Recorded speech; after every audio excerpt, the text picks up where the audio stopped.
Okay, in this lesson today, we're going to learn about velocity.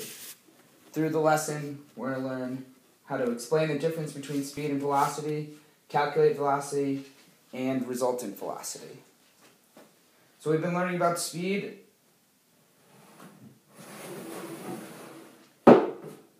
We know speed is how fast or slow an object is moving. In this case, we have a plane moving at 300 kilometers per hour. However, that's only one piece of the story. What we need to know is the direction that the plane is going. That's where velocity comes in. Velocity is the speed of an object in a particular direction. In this case, the plane is now going 300 kilometers per hour west.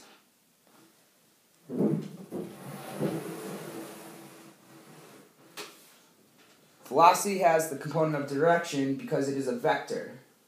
A vector has both an amount and a direction. So far with speed, looking at this car moving at 35 meters per second, tells us nothing about where the car is actually going. It's only giving us the amount. It's only half the story. The other half of the story is that the direction of the car is moving north. Put the two pieces together, now we have its velocity. We know the car is moving 35 meters per second north. So it has an amount and a direction. Taking a look down at the picture here. The kid on the skateboard is going 5 meters per second. Okay? When he turns around, he's going back 5 meters per second. Does his speed change? No. What changes? Take a look. He's going this way and then going this way. So we see that adding the second part of the story, the student on the skateboard is going 5 meters per second east, turns around to only go 5 meters per second west. What's changing? Again, the direction. Therefore, the velocity changes.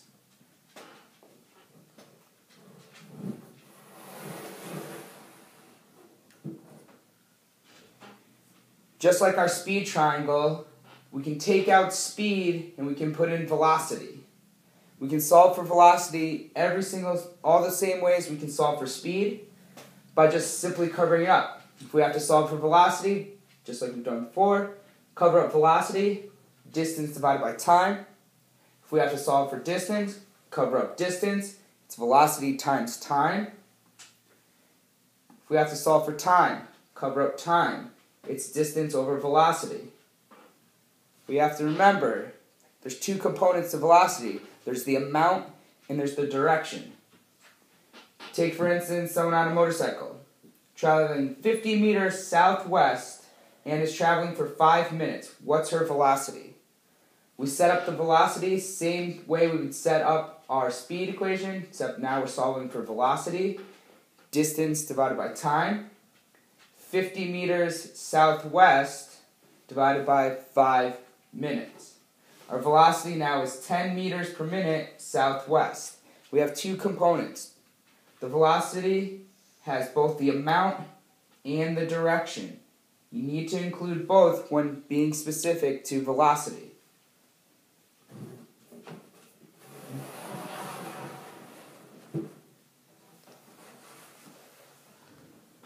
Velocity is the rate of change of an object's position.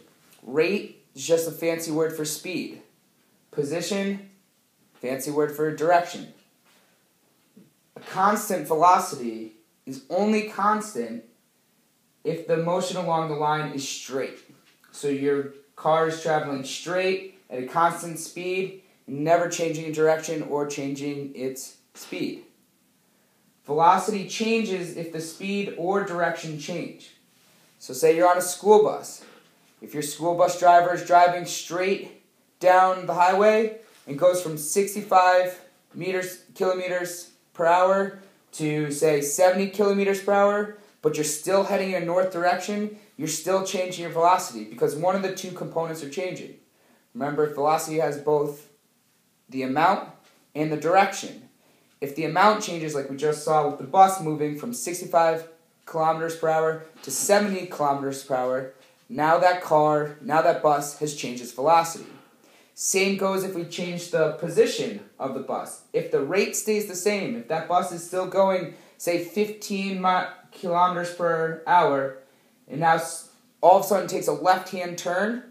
If it was going east and takes a left-hand turn north, it's changing its velocity. It's changing its position. It's no longer constant.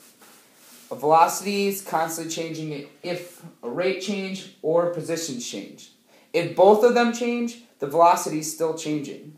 If neither of these change, if the bus is traveling north at 70 kilometers per hour, the whole way, just straight shot 70 kilometers per hour, that is when you have your constant velocity.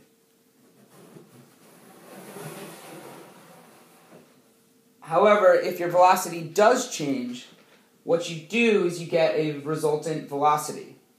When this happens, when you combine two velocities that are in the same direction, right, in this case, if we take a look at this bus, you board a bus. You board your school bus.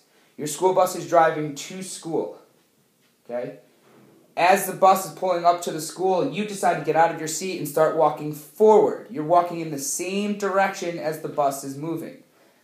That is two velocities. One, you have a speed and a direction. Your speed, in this case, is 1 meter per second. Your direction is towards the front of the bus.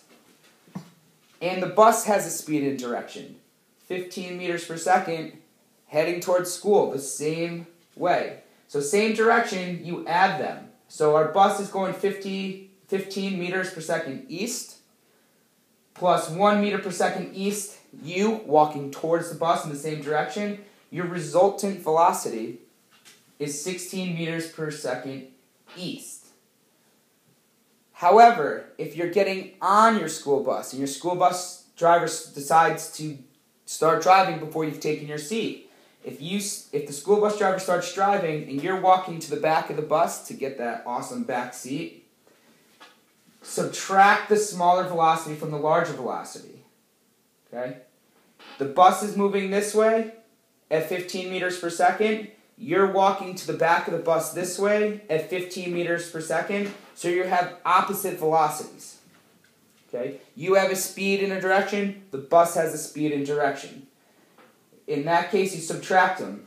The 15 meters per second east, that's the bus moving this way.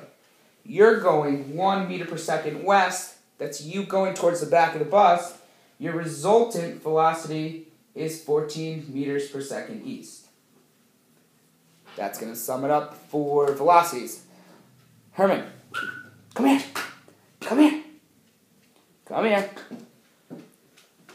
You have to do that. That's Herman. You can finish it. You want to say hi? Hello? Okay. Can you hit stop?